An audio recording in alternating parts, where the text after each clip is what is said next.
누가복음 20장 1절부터 44절까지 말씀을 읽었습니다. 둘째 날 이제 예수님이 행하신 일을 기록한 말씀입니다. 예수님께서는 첫째 날 월요일에 예루살렘 입성하신 후에 하룻밤 주무시고 월요일 날 베다니에서 이제 예루살렘으로 올라오셔서 성전에 들어가셔서 성전을 청결케 하셨죠. 그래서 그 성전 청결에 대한 의미를 우리가 어제 말씀을 통해서 또 들었습니다. 이제 성전 청결을 하고 다시 이제 돌아갔는데 이 장면을 그 당시에 성전에 있던 제사장들과 또 이런 이들이 그걸 이제 봤습니다. 그래서 상당히 이제 긴장을 하고 이 예수님이 자기네들이 하는 이런 일들을 좀 대적했기 때문에 어찌하든지 예수님을 이제 죽이려고 생각하는 거죠. 근데 그냥 함부로 죽일 수도 없고 보니까 종려나무 가지를 들고 호산나 다윗의 자손이여 하면서 백성들이 많이 환호했기 때문에 함부로 예수님을 어떻게 할 수도 없고 그래서 이제 방법은 예수님을 올가매는 거죠. 그래서 함정을 파가지고 예수님이 하시는 말씀을 책잡고 그래서 정죄하면서 예수님을 죽이려고 이들이 단합을 해가지고 이제 예수님을 이제 고발하려고 하는 이제 그런 장면이 오늘 우리가 읽었던 이 말씀 속에 나타납니다. 이게 이제 둘째 날 있었던 겁니다. 예수님이 다시 성전에 들어가셔서 백성들에게 가르치시며 이 복음을 전파하고 계시는데 이들이 이제 달려와가지고 예수님에게 여러 가지 교묘한 질문들을 퍼부어서 함정에 빠뜨리려고 하는 이런 장면. 그런데 우리 예수님이 이에 대해서 지혜롭게 답변하시는 것, 이 내용이 쭉 나와 있습니다. 그래서 이 말씀은 크게 두 가지로 볼 수가 있는데 예수님이 지혜롭게 답변하심으로써 예수님의 지혜를 드러내시고 예수님의 그 권위를 지금 드러내시는 부분이 가장 큰 부분이고 또 한편으로는 이렇게 대적하는 무리들이지만 이들을 그대로 완전히 내치시는 것이 아니라 그들에게 마지막으로 예수님 십자가를 지러 가시기 전에 그들에게 이제 회개를 촉구하는 또 이러한 주님의 어떤 사랑의 모습도 우리가 볼 수가 있습니다. 그래서 그 여러 가지 것들을 하셨는데 대화를 나누셨는데 그 내용들을 이제 살펴보면 첫째는 이제 그들이 먼저 시비를 걸 때 권위 문제 가지고 이제 시비를 걸었습니다. 네가 무슨 권위로 이 성전에서 함부로 성전 청결한다고 노끈을 휘두르고 채찍을 휘두르고 상을 얻고 사람들을 쫓아내느냐? 뭐 무슨 권위냐? 누가 허락했느냐? 이런 투로 예수님께 질문을 하죠.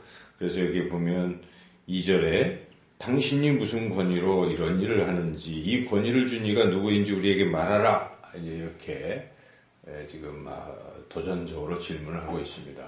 예수님께서 어떻게 하셨습니까? 우리가 이제 예수님이 답변하시는 걸 보면 참으로 지혜롭고 놀랍다는 것을 그 지혜가 놀랍다는 것을 우리가 알 수가 있는데 예수님이 그 답변을 안 하시면서 오히려 역질문을 하신 것입니다. 너희들은 이렇게 이제 질문을 어떤 질문을 했냐면 세례 요한에 대해서 왜 그들을 세례 요한이 하늘로부터 왔느냐 사람으로부터 왔느냐 이제 이 질문이죠.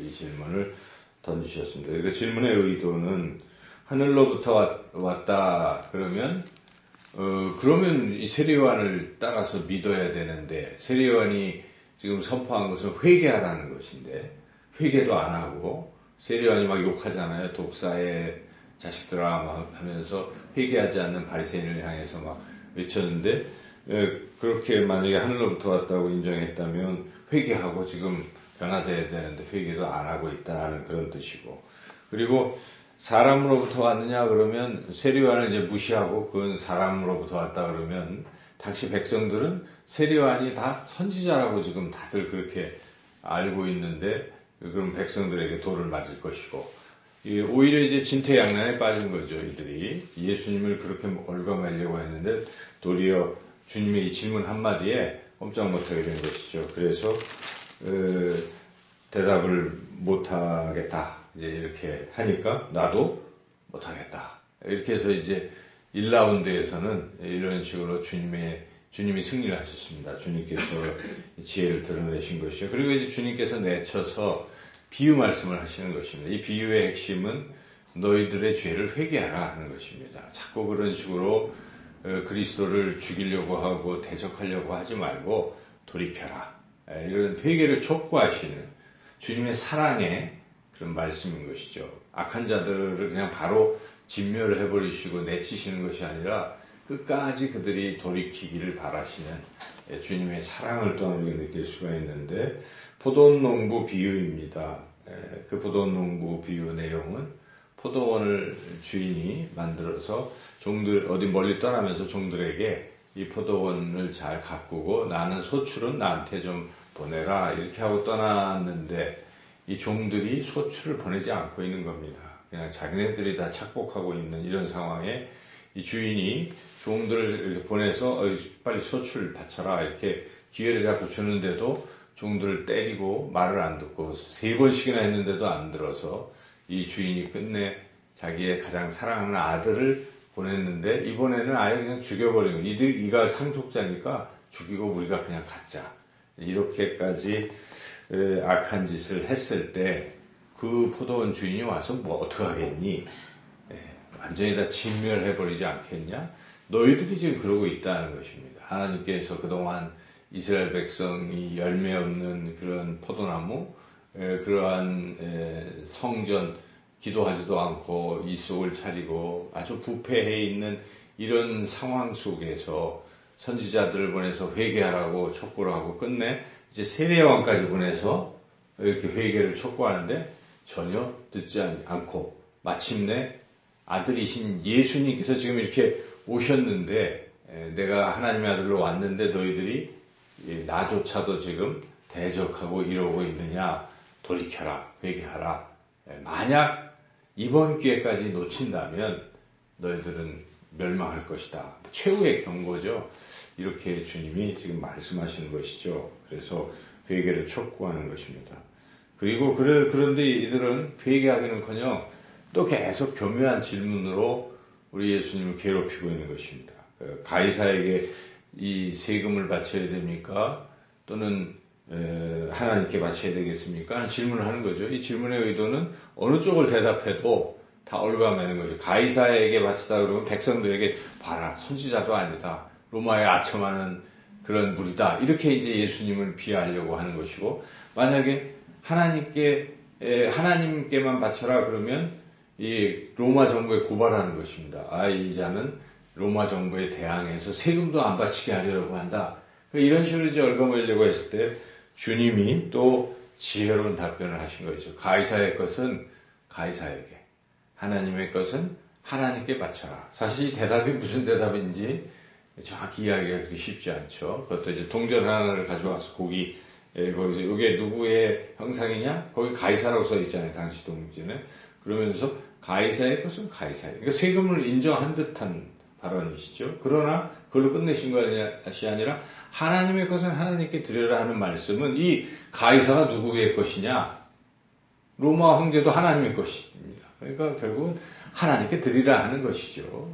그런데 일단 표면적인 답변은 가이사의 것 드리는 것을 불인정한 게 아니라는 거죠. 가이사의 것은 가이사의. 그런데 니들이 결정하라는 것입니다. 니들이 정말 하나님께 소속이 됐다라고 믿고 그런 신앙을 가진 대제사장들이라면 하나님께만 드려야 되는 게 당연하지. 이제 이런 진짜 답변은 하나님께만 드리라는 것이지만, 그러나 표면적으로 좀 이렇게 굉장히 예수님의 지혜가 드러나는 것이죠. 그들에게 하나님께만 드리라는 촉구를 하시면서도 표면적으로 그렇게 하고 있는 것이죠. 그래서 우리가 세상의 법을, 세상의 질서를 따르지 말라는 뜻은 아닙니다. 우리는 시민으로서 세상의 질서를 따르지만 그 한편 너머에 이 세상의 질서도 하나님의 질서 속에 속한 것입니다. 그래서 우리가 포괄적으로 볼 필요가 있죠. 그래서 궁극적으로는 하나님께 우리가 순종하는 것이 맞죠. 근데 어쨌든 이렇게 예수님의 지혜가 드러나는 그 이후에도 이제 부활 논쟁으로 이번에는 사두개인들이, 바리새인들이 그런 식으로 하니까 이제 사두개인들도 나섰어요. 사두개인들은 부활이 없다고 생각하고 모세 오경만 믿고 뭐 이런 부류의 사람들인데, 그래서 교묘하게 부활이 없는 것을 주장하려고 그 형수 취수법, 이렇게 형이 자식이 없으면 동생이 그 형수와 해서 이 땅을 형이 죽고 자식이 없으면 이게 상속이 안 되잖아요. 그래서 그것을 상속을 시키기 위해서, 자기 지파에 상속을 시키기 위해서 그 동생이 장가를 그렇게 드는 그런 어떤 관행법이 있는 것이죠. 그래서 그걸 가지고 그렇게 됐는데 나중에 죽으면, 그러면 그 아내의 남편은 누구냐 다 하면 어떻게 될 것이냐, 굉장히 어려운 질문이기도 하죠. 근데 이 질문을 한 것은 교묘히 우리 예수님을 옭아매려고 이제 그렇게 한 질문인 것이죠. 주님 다 아시고 또 주님의 지혜로 답변을 하시죠. 죽고 나면 장가가는 거 없다, 이렇게 이제 답변을 하신 거죠. 장가가는 것도 없고, 그리고 본질적으로 이들은 지금 부활이 없다는 것을 주장하려고 하는 것이니까, 그렇게 하니까 부활이 없는 거 아니냐, 어떻게 그래서 주님이 부활이 있음을 증명을 하는데, 이들이 모세 오경만 가지고 이제 하는 거죠. 전체로 증명하실 수도 있지만 그들이 주장하는 모세 오경 속에서도 부활이 있다는 것을 입증하시는 것입니다. 그래서 여기에 창세기의 말씀이죠. 가시나무 떨기의 37장에, 그래서 거기에 보면 하나님도 아브라함도 등장하고 이삭도 등장하고 야곱도 등장하는데 그 창세기에 이런 말씀이 있어요.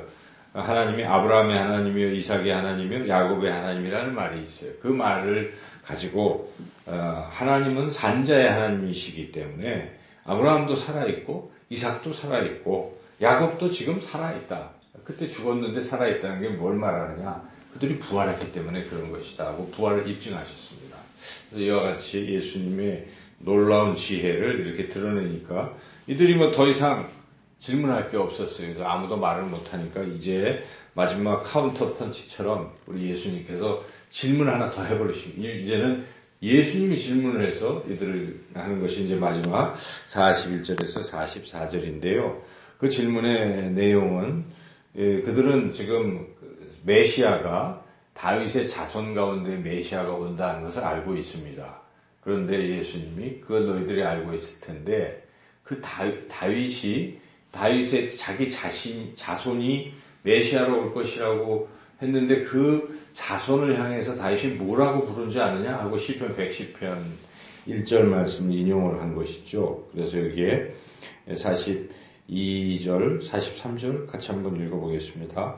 시편에 다윗이 친히 말하였을 때 주께서 내 주께 이르시되 내가 내 원수를 네 발등상으로 삼을 때까지 내 우편에 앉았으라 하셨도다 하였느니라. 여기에 주께서 내 주께 이르기를, 그러니까 다윗이 주 하나님을 향해서, 그리고 내 주 바로 오실 메시아를 향해서, 이렇게 다윗은 예수님도 자기의 주라고 고백을 했다는 시편 110편을 예수님이 인용하시면서 질문하시는 거죠. 어째서 다윗이 오실 메시아 그리스도를 주라고 불렀느냐? 한번 답변해봐라.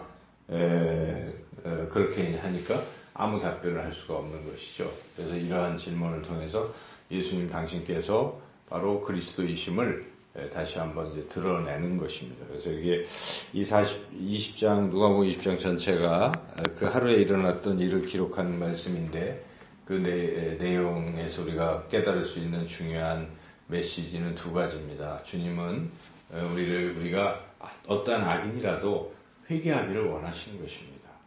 기회를 주시는 거예요. 이 마지막 순간까지 주님을 죽이려고 하고 그렇게 함정에 파려는 제사장 그런 종교 집단의 무리를 향해서도 회개를 촉구하시는 주님의 그 마음을 우리가 깊이 헤아려서 이 세상에 그 누구라도 계속 우린 전도해야 돼요. 미워하지 말고 전해서, 끝까지 전해서 그들이 돌아오도록 주님의 마음으로 전도해야 되는 것이고, 그리고 주님의 이 놀라운 지혜를 우리가 생각해서 세상의 지혜를 따라가지 마시고 주님의 지혜를 따라가야 됩니다. 오늘도 주님과 동행하며 주님께 여쭙고 주님의 지혜로 살아가시기를 주님의 이름으로 축원합니다.